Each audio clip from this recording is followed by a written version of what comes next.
तो अगला टॉपिक है हमारा डीकम्पोजिशन रिएक्शन। पहले हमने पढ़ा था कॉम्बिनेशन रिएक्शन, आज हम पढ़ने वाले हैं डीकम्पोजिशन रिएक्शन। पहले हमने जो पढ़ा था उस टॉपिक का नाम क्या था, कॉम्बिनेशन रिएक्शन।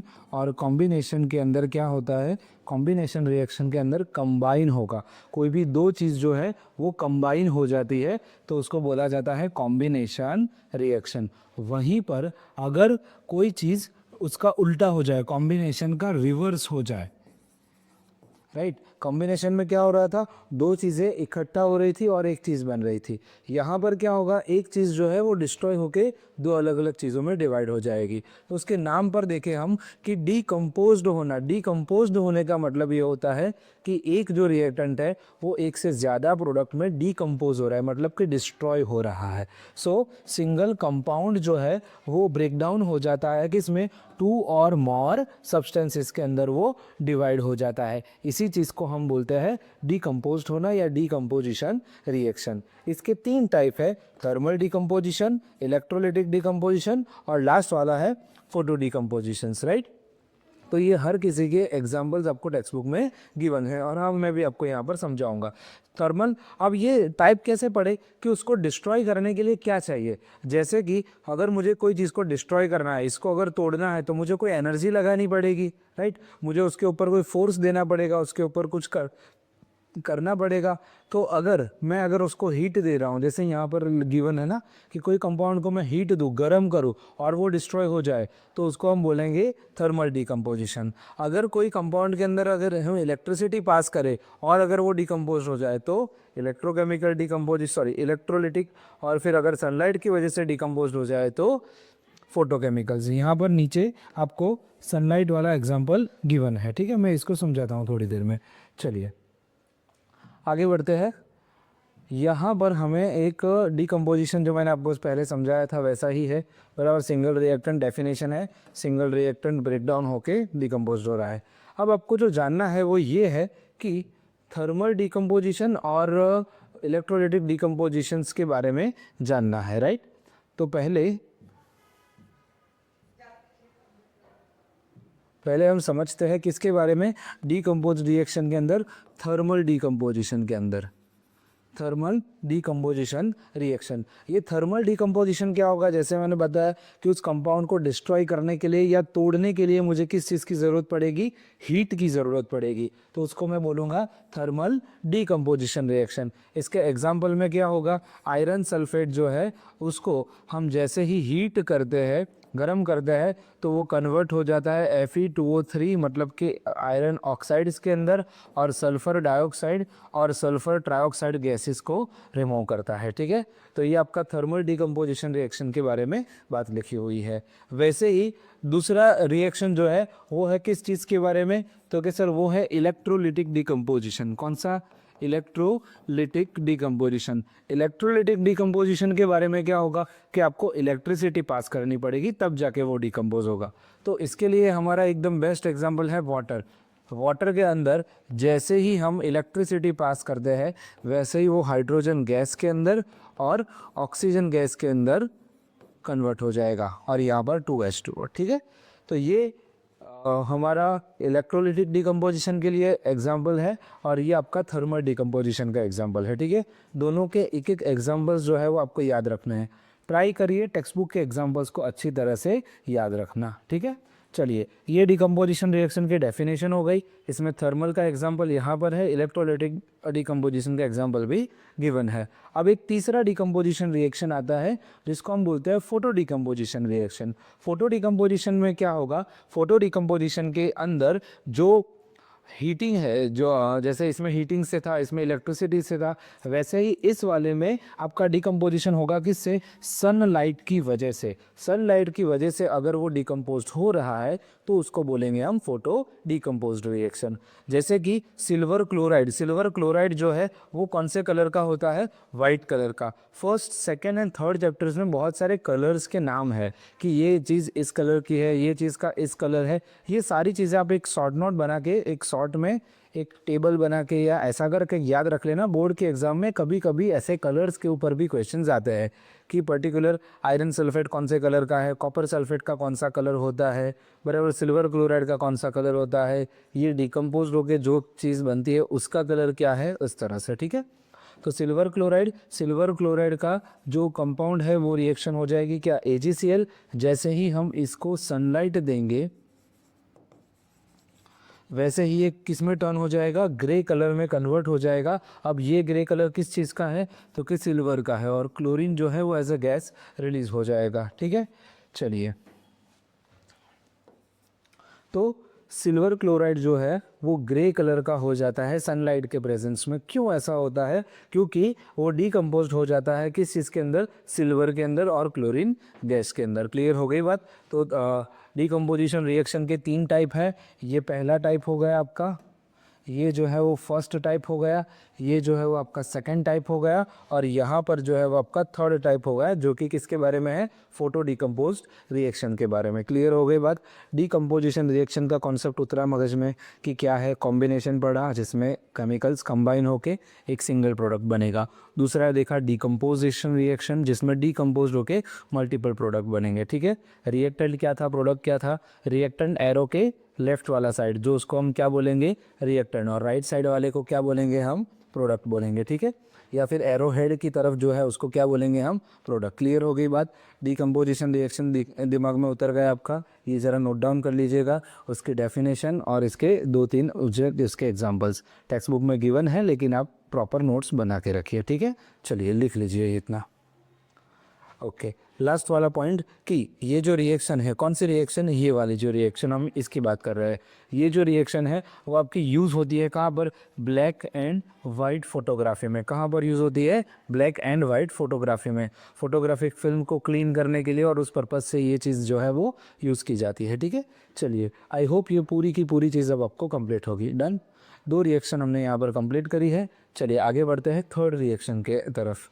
थर्ड रिएक्शन जो है वो है हमारी डिस्प्लेसमेंट रिएक्शन। मैं चाहूँगा कि आप चीज़ों को उसके नाम के साथ को रिलेट करिए। जैसे कि यहाँ पर लिखा हुआ है डिस्प्लेस, डिस्प्लेस का मतलब क्या हुआ, उसको रिप्लेस कर देना या फिर उसको अपनी जगह से हटा देना, बराबर। तो डिस्प्लेसमेंट का मतलब क्या हो गया, डिस्प्लेसमेंट का मतलब हो गया कि उसको एक जगह से दूसरी जगह पर हटा देना। जैसे कि यहाँ पर मैं हूँ, ठीक है, अब मेरी जगह अभी कोई टीचर और आएगा जो कि वीडियो बनाएगा, तो मुझे रिप्लेस कर दिया उन्होंने, समझो बात को, मेरी जगह वो आ गए। ठीक है, इस तरह से। अगर एक अच्छा एग्जांपल मैं आपको दूं, जैसे आप सभी 10th स्टैंडर्ड के बच्चे हो, ठीक है, आप 10th स्टैंडर्ड के बच्चे हो, आप अपने स्कूल में गए, स्कूल के अंदर आपका एक फिक्स कैंटीन का एक स्पॉट होता है, सर लेट से कि मैं यहाँ पर ही बैठ के खाऊंगा। अब आपकी ब्रेक पड़ी, आपने खाना स्टार्ट कर दिया।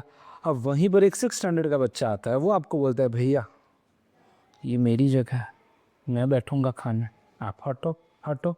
अब क्या करोगे, चल आगो जा, निकल उधर से, ये मेरी जगह है, बराबर। क्यों, आप बड़े हो ना, तो आप उसको बोलोगे नहीं नहीं नहीं नहीं, इधर तू नहीं बैठेगा, इधर मैं बैठूंगा। वहीं पर अगर सिनारियो चेंज कर दे कि कोई 12th स्टैंडर्ड का बच्चा आया, वो बोलते है भाई ये तो मेरी जगह है, आप बोलोगे हाँ भैया कोई बात नहीं आप बैठ जाओ। क्यों, अब आप छोटे हो।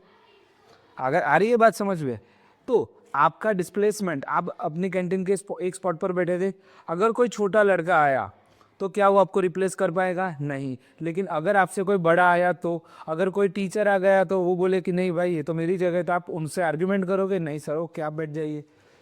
समझ में आ रही है बात। तो एक कंपाउंड आप, बराबर, अगर आपसे छोटे हैं तो वो आपको डिस्प्लेस नहीं कर पाएंगे, लेकिन वहीं पर आपसे बड़े जो है वो आपको डिस्प्लेस कर पाएंगे। अब इसका रिलेशन ये वाले रिएक्शन के साथ क्या है वो समझते हैं।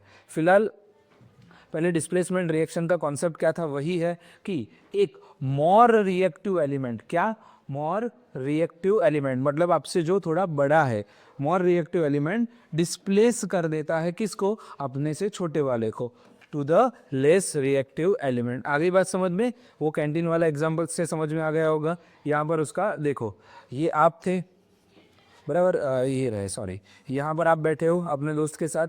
अब ये आपसे ज़्यादा ताकतवर, मतलब आपसे ज़्यादा बड़ा एलिमेंट आया, उसने क्या कर दिया, आपको हटा दिया, और जैसे ही आपको हटा दिया, ये ब्लू वाले को हटा दिया, तो वो उधर बैठ गया।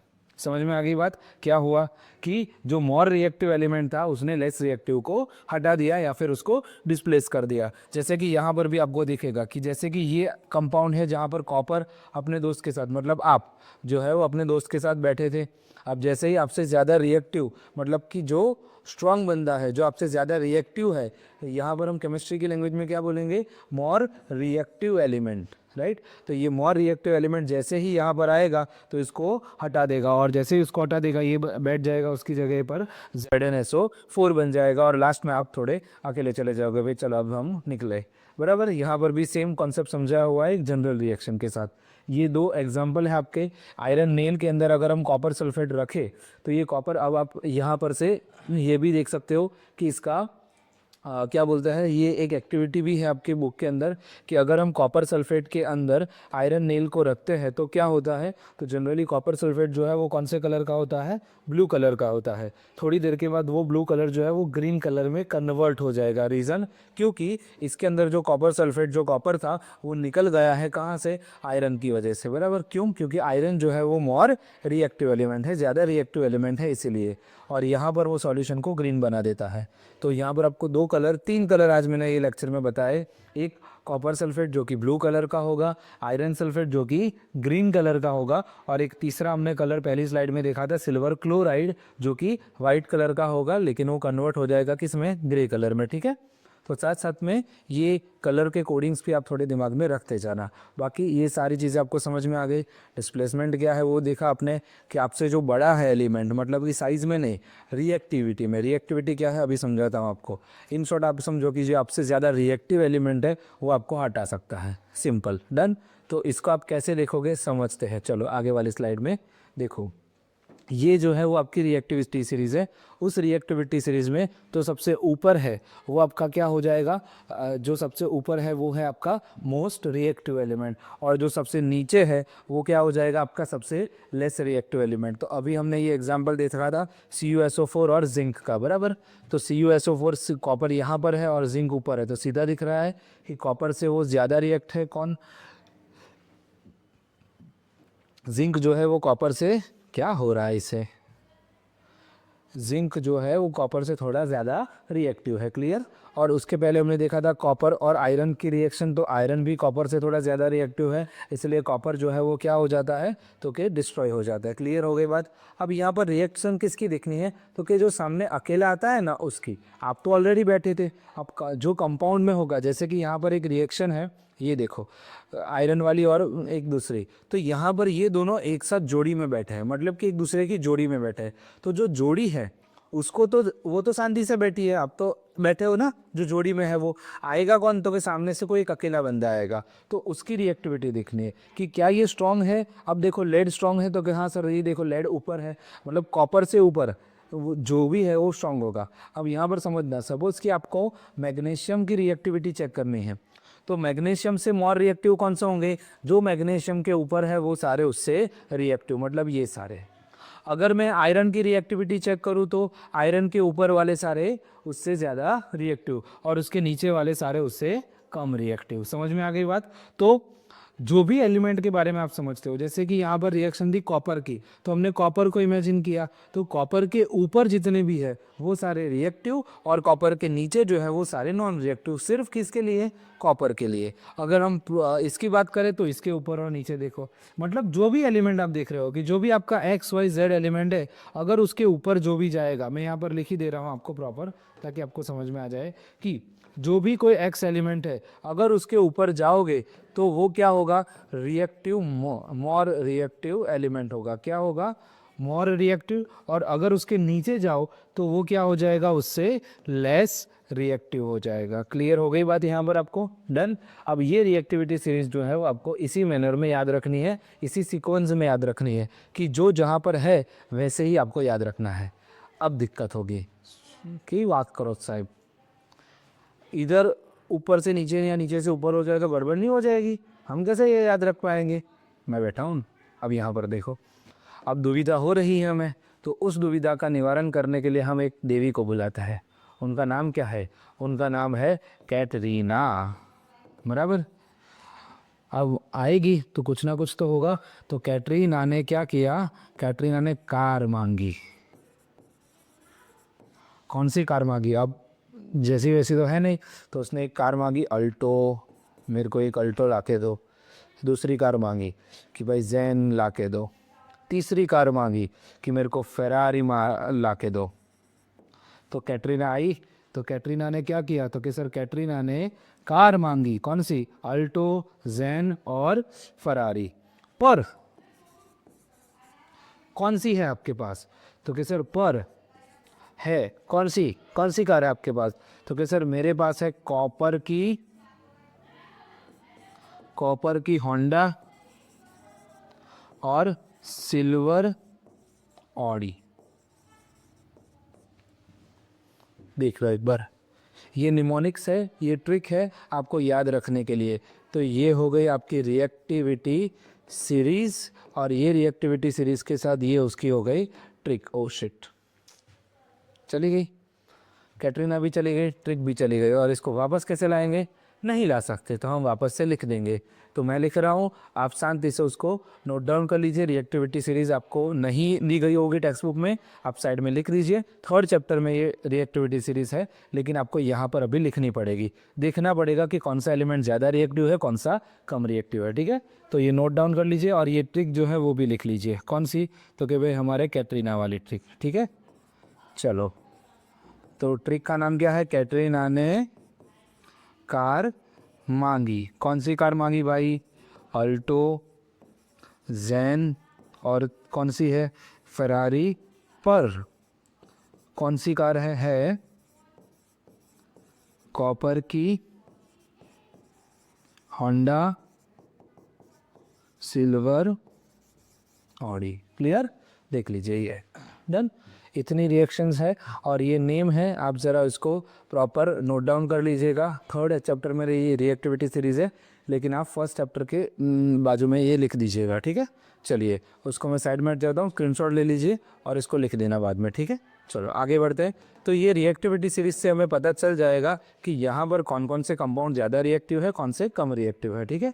तो डिस्प्लेसमेंट रिएक्शन क्या है, तो कि इनके अंदर मोर रिएक्टिव एलिमेंट जो है वो डिस्प्लेस कर देगा किसको, लेस रिएक्टिव एलिमेंट्स को, जिसके अंदर मेटल्स एंड नॉन मेटल्स दोनों ही ये रिएक्शंस के अंदर पार्ट लेते हैं। यहाँ पर एक एग्जांपल है हमारा Fe और CuSO4 वाला, वो देखा। यहाँ पर भी देखो, एक कंपाउंड ऐसे सीक्वेंस में जोड़ी में बैठा होगा और एक कंपाउंड अकेला बैठा होगा। तो हमने अभी देखा, पर है कॉपर, याद आया, पर है कॉपर की होंडा।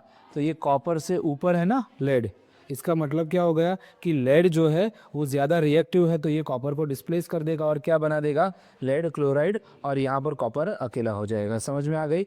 तो जब इस तरह से more reactive element less reactive element को हटा दे, उसको डिस्प्लेस कर दे, उस रिएक्शन को हम बोलते हैं डिस्प्लेसमेंट रिएक्शन। आई होप आपको इसका कॉन्सेप्ट अच्छे से समझ में आ गया होगा और इसकी ट्रिक जो है वो परफेक्ट समझ में आ गई होगी। डन। चलिए, अब इसी का एक एक्स्ट्रा वर्जन है जिसको हम बोलते हैं डबल डिस्प्लेसमेंट रिएक्शन। नाम में से समझ में आ गया ना क्या करना है। डिस्प्लेसमेंट तो समझ में आ ही गया था कि सर डिस्प्लेसमेंट का मतलब क्या है, डिस्प्लेसमेंट का मतलब तो हटाना है। अब डबल डिस्प्लेसमेंट का मतलब क्या है, 2 बार हटाना है।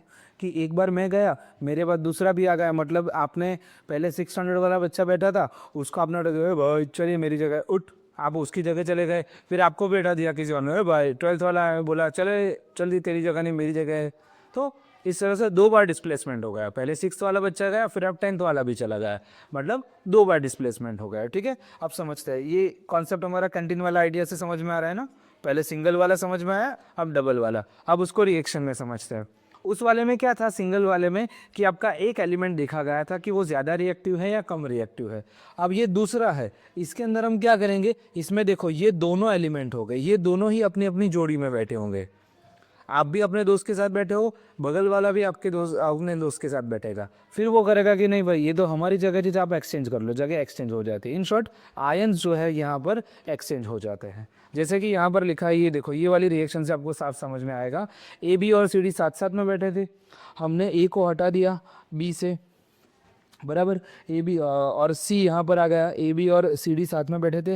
एक्चुअली उन्होंने नेमिंग में गलत कर दिया है, येलो कलर कोडिंग के साथ देखना, नाम तो सेम ही लग रहा है, कलर के साथ देखना। ये पिंक वाले के साथ ब्लू वाला बॉल बैठा था, बराबर। इस ब्लू वाले को हटा दिया तो ये येलो वाला यहाँ पर आ गया, और ये जो ब्लू वाला बॉल था ये इधर येलो के साथ एक्सचेंज हो गया। तो इन शॉर्ट आयंस जो है वो यहाँ पर एक्सचेंज होते हैं रिएक्शन के साथ, समझे। तो जब भी कोई भी सोडियम सल्फेट और बेरियम क्लोराइड की रिएक्शन हुई, अब इसमें पकड़ो, कॉन्सेप्ट को पकड़ो। जब भी रिएक्शन देखो ना तो ये मत देखो कि इतने सारे कंपाउंड है, आप उसको कॉन्सेप्ट के पकड़ो, कॉन्सेप्ट को पकड़ो। क्या है तो कि सर ये देखो, ये भी एक जोड़ी में बैठा है, ये भी एक जोड़ी में बैठा है, बराबर।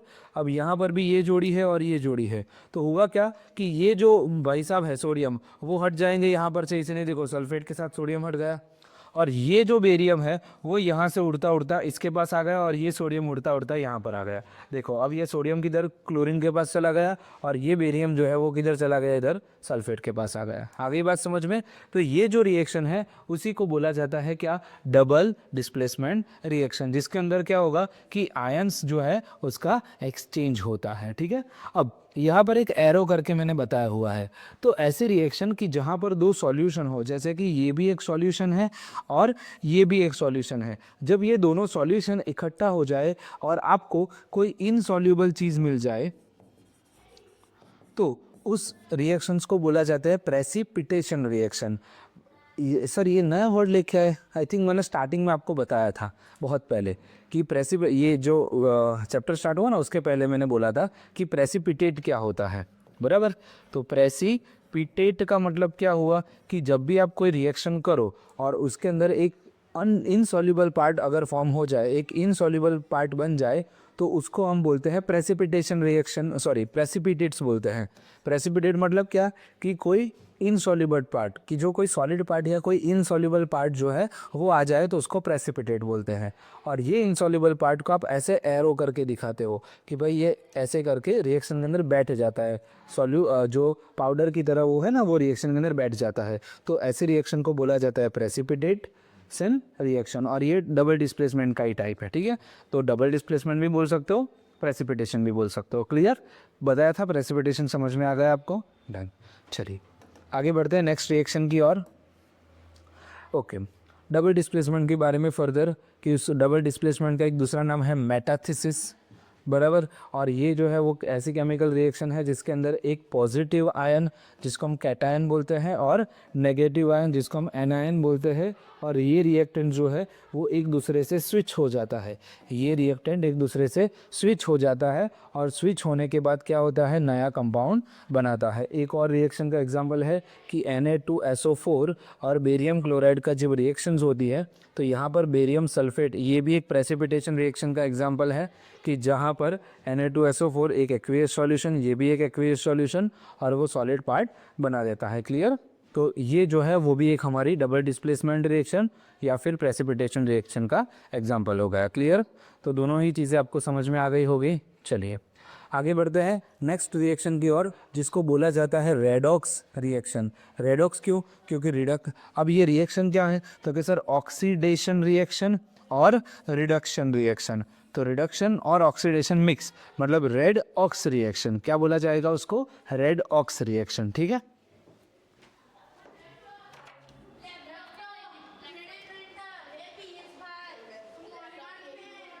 आवाज़ कम करें, डिस्टर्बेंस हो रहा है।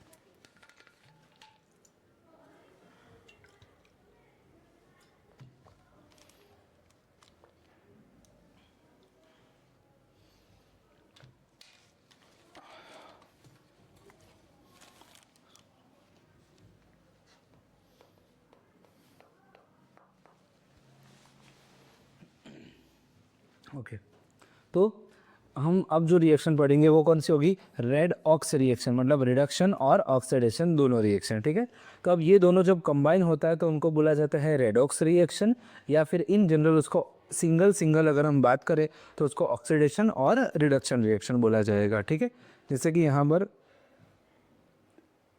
उसका एग्जाम्पल है। ठीक है, चलिए आगे बढ़ते हैं, कहाँ गया ऑक्सीडेशन एंड रिडक्शन रिएक्शन, ये रहा। ओके, तो ऑक्सीडेशन और रिडक्शन रिएक्शन क्या है, अब अगेन आप नाम को समझो, मैंने पहले से ही मेरा फोकस है कि आप नाम को पकड़ के चलो तो आपको चीज़ें ज़्यादा अच्छे से समझ में आएगी। जैसे कि सबसे पहला जो है वो कौन सा है, ऑक्सीडेशन। ऑक्सीडेशन, ऑक्सीडेशन मतलब क्या हो गया, ऑक्सीजन ऐड करना। Oxygen addition means oxidation.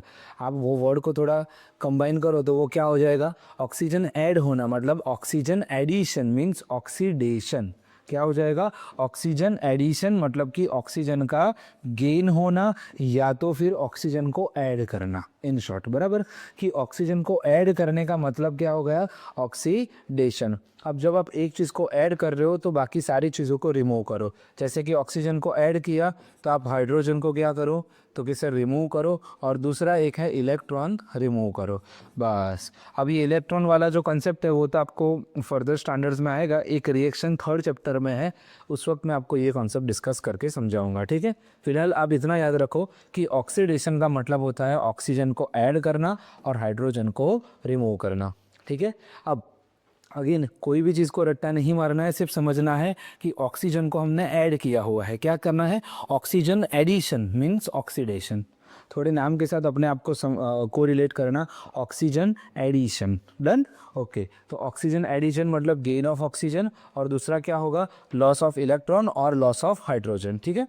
अब दूसरा, अब एग्जैक्ट उसका उल्टा क्या होगा रिडक्शन में, तो रिडक्शन में क्या होगा, तो कि सर रिडक्शन में जैसे कि यहाँ पर जो है वो हमारा क्या हो जाएगा, तो कि जैसे यहाँ पर ऑक्सीजन ऐड हो रहा है तो उसका एग्जैक्ट उल्टा होगा कहाँ पर, रिडक्शन में। अब जो जो चीज़ें ऑक्सीडेशन में हो रही थी ना उसका रिवर्स हम रिडक्शन में समझेंगे। तो रिडक्शन का मतलब क्या होता है, हाइड्रोजन जो है वो यहाँ पर ऐड होगा और ऑक्सीजन जो है वो क्या होगा, यहाँ पर रिमूव होगा, और इलेक्ट्रॉन जो है वो यहाँ पर ऐड होगा। यहाँ पर रिमूव हो रहा था, यहाँ पर ऐड हो रहा है, यहाँ पर हाइड्रोजन रिमूव था, यहाँ पर ऐड होगा, यहाँ पर ऑक्सीजन ऐड है, यहाँ पर रिमूव है, डन। इतनी बातें समझनी है आपको कि एक चीज़ जब आप ऐड करोगे तो दूसरी रिमूव करनी है। नाम कैसे याद रखोगे, ऑक्सीडेशन मतलब ऑक्सीजन को ऐड करना, बाकी सारी चीज़ें रिमूव। ऑक्सीजन ऐड किया, hydrogen remove, electron remove. Reduction में एग्जैक्ट उल्टा, ऑक्सीजन इधर ऐड किया था उधर रिमूव करना है, इधर हाइड्रोजन रिमूव किया था उधर हाइड्रोजन ऐड करना है, सिंपल, डन। रेडॉक्स रिएक्शन समझ में आई। रेडॉक्स में दो रिएक्शन होगी, एक ऑक्सीडेशन रिएक्शन और एक रिडक्शन रिएक्शन। ऑक्सीडेशन रिएक्शन में ऑक्सीजन को ऐड करेंगे और हाइड्रोजन को रिमूव करेंगे, इलेक्ट्रॉन को रिमूव करेंगे। रिडक्शन रिएक्शन के अंदर हाइड्रोजन ऐड करेंगे, ऑक्सीजन रिमूव होगा और इलेक्ट्रॉन ऐड होगा, क्लियर। इतनी चीज़ें हैं, और दोनों रिएक्शन जो है वो साइमल्टेनियसली होती है, मतलब एक साथ होती है। तो उसको क्या बोला जाएगा, जब एक साथ होता है तब उसको हम नाम देते हैं रेडॉक्स रिएक्शन, सिंपल। समझ में आ गई बात, चलिए आगे बढ़ते हैं। अब फर्दर देख लेते हैं क्या क्या है कि रेडॉक्स रिएक्शन जो है वो ऐसी रिएक्शन है जहाँ पर इलेक्ट्रॉन का ट्रांसफ़र होता है और हाइड्रोजन और ऑक्सीजन का भी ट्रांसफ़र होता है। ऑक्सीडेशन में क्या होगा कि गेन ऑफ द ऑक्सीजन और लॉस ऑफ द हाइड्रोजन, अभी हमने डिस्कस किया। देन रिडक्शन में क्या होगा, वही उसका उल्टा कि गेन ऑफ द हाइड्रोजन और लॉस ऑफ द ऑक्सीजन, बराबर। चलिए वही डेफिनेशन थी, आप फिर स्लाइड को पॉज करके लिख लीजिएगा, ठीक है। चलिए अब एक और चीज़ समझनी है एजेंट के बारे में, ऑक्सीडाइजिंग एजेंट और रिड्यूसिंग एजेंट। अब मैं आपको बोलूँ कि बेटा मुझे है ना यूएस जाना है, तो कोई ट्रैवलिंग एजेंट का नंबर दो मुझे, बराबर। अब वो ट्रैवल एजेंट क्या खुद यूएस जाएगा मेरी जगह, नहीं, जाना तो मुझे है, वो क्या करेगा, मुझे वहाँ पर भेजेगा, बराबर। तो वो क्या हो गया एजेंट, कौन, ट्रैवल। मैं बोलूँ कि बेटा मुझे इंश्योरेंस कराना है, तो कोई एलआईसी एजेंट का नंबर दो मुझे। तो एलआईसी एजेंट क्या करेगा, उसकी खुद की पॉलिसी उतारेगा या मेरी, नहीं सर, वो आपके इंश्योरेंस पॉलिसी के बारे में बात करेगा। तो वो एलआईसी एजेंट एलआईसी का काम करेगा लेकिन खुद का नहीं, किसी और का। ट्रैवलिंग एजेंट ट्रैवलिंग का काम करेगा लेकिन खुद नहीं करेगा, दूसरों को करवाएगा। तो ये क्या समझना है, यहाँ से वर्ड से समझना है कि ऑक्सीडाइजिंग एजेंट मतलब एजेंट है, तो वो एजेंट तो ऑलवेज दूसरों का काम करता है ना।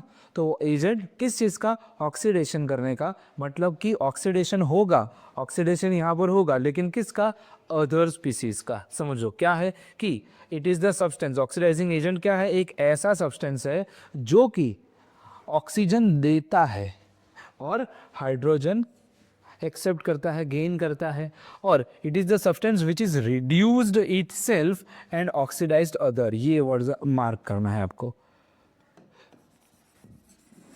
ये जो वर्ड है ना ऑक्सीडाइज्ड अदर्स, अदर, सर दिख ही नहीं रहा, देखो लो दिख गया, ये वर्ड ऑक्सीडाइज अदर्स, इसके ऊपर फोकस करना है। सर क्या इधर काला पीला कर दिया, इसीलिए काला पीला किया ताकि तुम्हारे दिमाग में ये काला पीला होके याद रहे। समझ में आए काली पीली टैक्सी। चलो, तो ऑक्सीडाइज अदर्स का मतलब क्या हो गया, ऑक्सीडाइज्ड अदर्स क्यों, क्योंकि ये कौन सा एजेंट हो गया बेटा, ऑक्सीडाइजिंग एजेंट। तो ऑक्सीडाइजिंग खुद नहीं होगा, किसको करेगा, दूसरों को करेगा। आगे बात समझ में। और उसके बाद क्या है, तो कि ये सब्सटेंस है जो कि खुद क्या हो जाएगा, रिड्यूस्ड, लेकिन सामने वाले को क्या करेगा, ऑक्सीडाइज्ड, बराबर। फिर दूसरा है कौन सा agent, reducing agent. Reducing agent का मतलब क्या हो गया कि वो हाइड्रोजन को देता है, बराबर। और आप दूसरी डेफिनेशन याद रख लो कि substance which is oxidise itself and reduced other, reduce ही हो रहा है लेकिन खुद नहीं, सामने वाले को, बराबर। तो रिड्यूस करेगा और खुद क्या हो जाएगा, ऑक्सीडाइज्ड हो जाएगा, ठीक है। तो जैसे कि अगर हम इसको समझे यहाँ पर एक एग्जांपल से,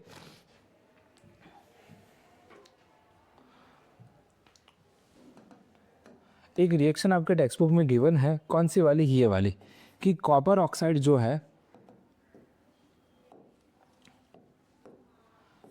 कॉपर ऑक्साइड और हाइड्रोजन की जब भी हम रिएक्शन करते हैं तो क्या होता है, तो कि सर कॉपर फॉर्म होता है और H2O फॉर्म होता है। अब समझिए ध्यान से, अब ये कॉपर ऑक्साइड है, अब ये कॉपर ऑक्साइड में देखिए कॉपर के साथ जोड़ी किसने बनाई, ऑक्सीजन ने। अब उसी कॉपर को सामने देखो, सर ये कॉपर के साथ ऑक्सीजन था लेकिन इधर था, इधर नहीं है, इसका मतलब ऑक्सीजन तो रिमूव हो गया। तो ऑक्सीजन रिमूव होने की प्रोसेस को क्या बोलेंगे, तो कि ऑक्सीजन रिमूव होने की प्रोसेस को बोलते हैं रिडक्शन रिएक्शन।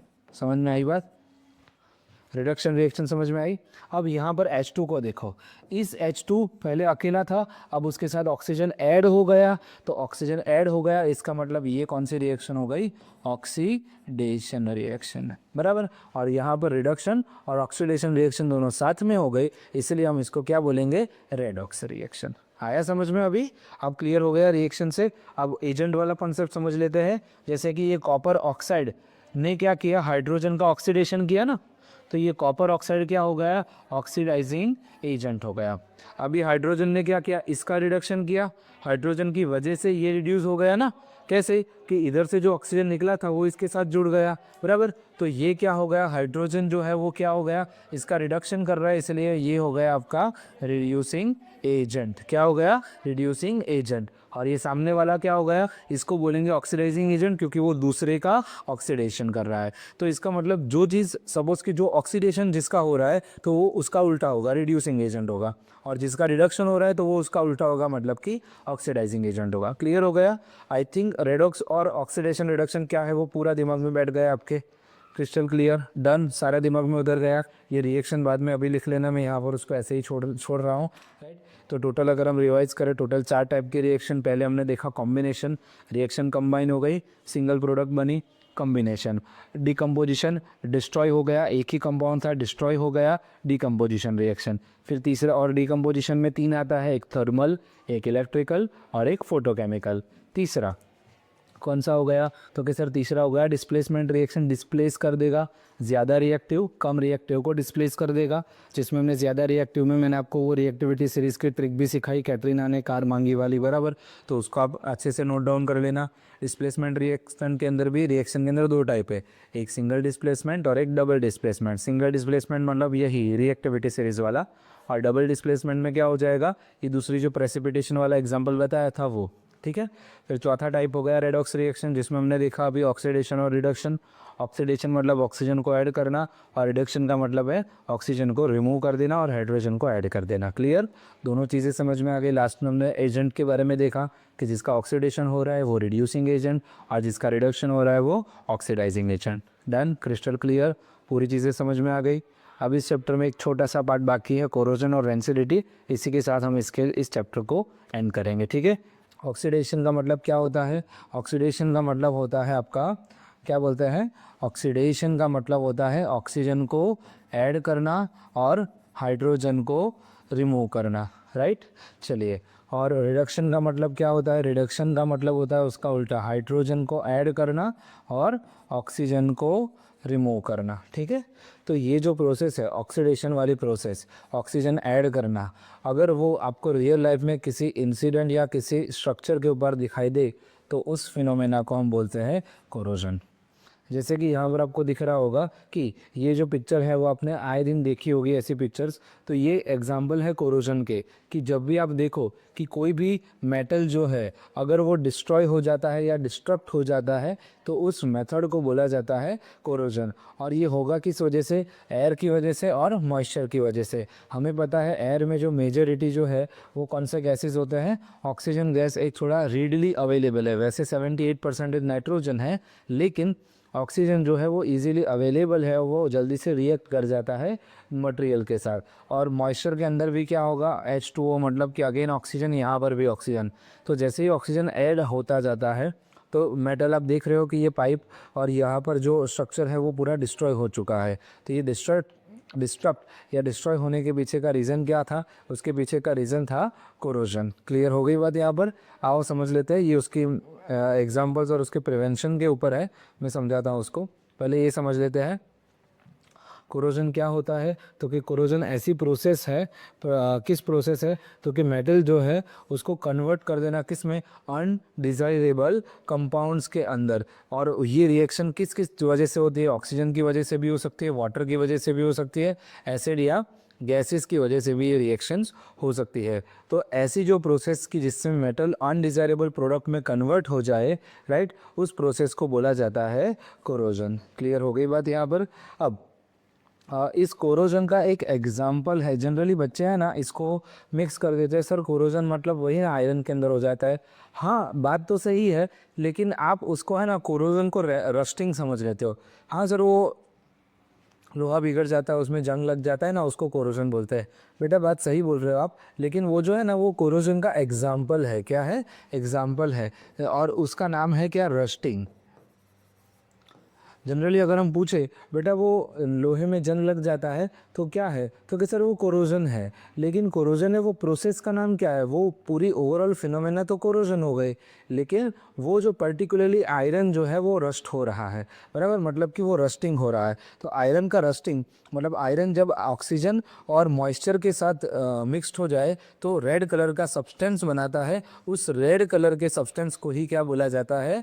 रस्ट बोला जाता है। और उस प्रोसेस को बोला जाता है, क्या बोला जाएगा? रस्टिंग बोला जाएगा। समझ में आ गई कि ये जो आयरन है, बराबर, ये आयरन की पाइप और ये आयरन का स्ट्रक्चर है वो ऐसे रेड ब्राउन कलर का स्ट्रक्चर बना देगा। तो ये जो रेड ब्राउन कलर का जो स्ट्रक्चर है यहाँ पर, ये रेड ब्राउन कलर के स्ट्रक्चर को ही क्या बोला जाता है?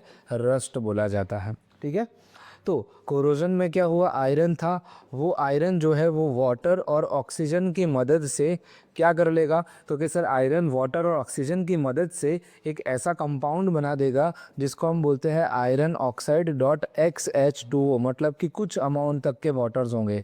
तो ये जो मॉलिक्यूल्स मैंने वहाँ पर जो फार्मूला लिखा हुआ है Fe2O3 डॉट XH2O, उस फार्मूला को बोला जाएगा रस्ट का फार्मूला। क्या फार्मूला है इसका? Fe2O3 डॉट XH2O, ये याद रख लीजिएगा, रस्ट का केमिकल फार्मूला है। पहले आयरन जो है वो ऐसे मेटल के फॉर्म में था, अब ये आयरन ऑक्साइड के फॉर्म में आ चुका है। आगे बात समझ में? पहले आयरन के फॉर्म में था, अब वो आयरन ऑक्साइड के फॉर्म में है। तो यही मेथड को बोला जाता है रस्टिंग ऑफ आयरन। और ये जो है वो किस चीज़ का एग्जांपल हो जाएगा? आपका कोरोजन का एग्जांपल हो जाएगा। आई होप अब सारी चीज़ें क्लियर होगी। अब लास्ट पॉइंट है कि रस्टिंग ऑफ आयरन तो उसका एग्जाम्पल हो गया, लेकिन हमें पता है कि सर ये अच्छी बात तो बिल्कुल भी नहीं है रस्ट होना, क्योंकि ये रस्ट हो जाएगा तो ये तो देख रहे हो आप कि कैसे वो मेटल कमज़ोर होता जा रहा है। तो इससे बचाना हो हमें तो क्या कर सकते हैं? तो कि पेंट कर सकते हैं, गैल्वेनाइजेशन कर सकते हैं, एलोइंग कर सकते हैं। पेंटिंग आपको मालूम होगा, बराबर। गैल्वेनाइजेशन और एलोइंग आपके लिए नया है, क्या है समझते हैं। जनरली हमें क्या है, जैसे कि फॉर एग्जांपल ये हमारा एक मेटल का टुकड़ा है, बराबर। इस मेटल को हमें बचाना है, किस चीज़ से बचाना है? तो कि सर ऑक्सीजन से बचाना है, वाटर से बचाना है, और बाकी हर एक चीज़ से, मतलब कि इन शॉर्ट ऑक्सीजन, वाटर और एसिड से बचाना है। तो ये मेटल को अगर हमें बचाना है कि कोई भी चीज़ ना आए तो हम क्या करेंगे? तो कि सर हम एक काम करते हैं, इसके ऊपर एक लेयर लगा देते हो। अब इसको ऐसे कपड़ा पहना दे तो अब कोई अटैक कर पाएगा? नहीं कर पाएगा। जैसे कि ये सरफेस है बराबर, अभी ठंडी का माहौल है, मेरे इस स्किन को ठंडी लग रही है तो मैं क्या करूँगा, इसके ऊपर एक लेयर लगा दूंगा। किस चीज़ की? तो कैसे स्वेटर पहन लो, हो गया। मानसून का टाइम हो, पानी गिर रहा है, तो मैं क्या करूँगा, अपने ऊपर एक लेयर लगा दूंगा रेनकोट पहन के, ठीक है। तो अल्टीमेटली बाहर से ऑक्सीजन या पानी आ रहा है तो आप उसके ऊपर एक लेयर चढ़ा दो, ठीक है। जैसे कि यहाँ पर ये जो मेटल है वो बिगड़ रहा है तो हम उसके ऊपर इस तरह से एक लेयर लगा देंगे, तो सीधी बात है बाहर के एनवायरमेंटल फैक्टर जो है वो अब इस मेटल के ऊपर आने से पहले इस लेयर को डिस्ट्रॉय करना पड़ेगा उसको। तो जब तक वो लेयर डिस्ट्रॉय होगा तब तक हमारा मेटल क्या रहेगा, सेफ रहेगा। फिर जैसे ही हमें दिखे कि यार ये लेयर बिगड़ रहा है, हम वापस लगा देंगे इस लेयर को। फॉर एग्जाम्पल जैसे ही पेंट आपने लगाया, अब आपको पता चला कि ये पेंट जो है वो थोड़ा थोड़ा निकल रहा है, तो आप वापस से पेंट लगा दो। मतलब कि आप बार बार पेंट करते रहो थोड़े थोड़े टाइम पर, तो आपका जो मेटल है वो बचता जाएगा। अब आता है गैल्वेनाइजेशन। गैल्वेनाइजेशन का मतलब क्या हुआ कि ये जो आयरन है उस आयरन के ऊपर हम जिंक का मेटल लगा देंगे, बराबर। मतलब ये आयरन है तो उसके ऊपर हम जिंक का एक लेयर लगा देंगे, तो ये जिंक का जो एक लेयर लग जाएगा, वो जिंक के लेयर को लगाने की प्रोसेस को ही बोला जाता है गैल्वेनाइजेशन। क्लियर हो गई बात? सिंपल था, राइट। किस मेटल का लेयर लगाना है? जिंक मेटल का लेयर लगाना है। आगे एलोइंग। एलोइंग का मतलब क्या होता है वो समझते हैं। एलोइंग का मतलब होता है एलोय का फॉर्मेशन करना। किस चीज़ का? एलोय का। अब ये एलोय क्या है? एलोय का मतलब होता है मिक्सचर्स ऑफ मेटल। एक से ज़्यादा मेटल्स को अगर हम मिक्स कर दे, इकट्ठा कर दे, तो वो एलोय बना देता है, बराबर। तो अगर हमने एक मेटल लिया, दूसरा मेटल लिया, दोनों को मिक्स कर दिया, या एक मेटल को दूसरे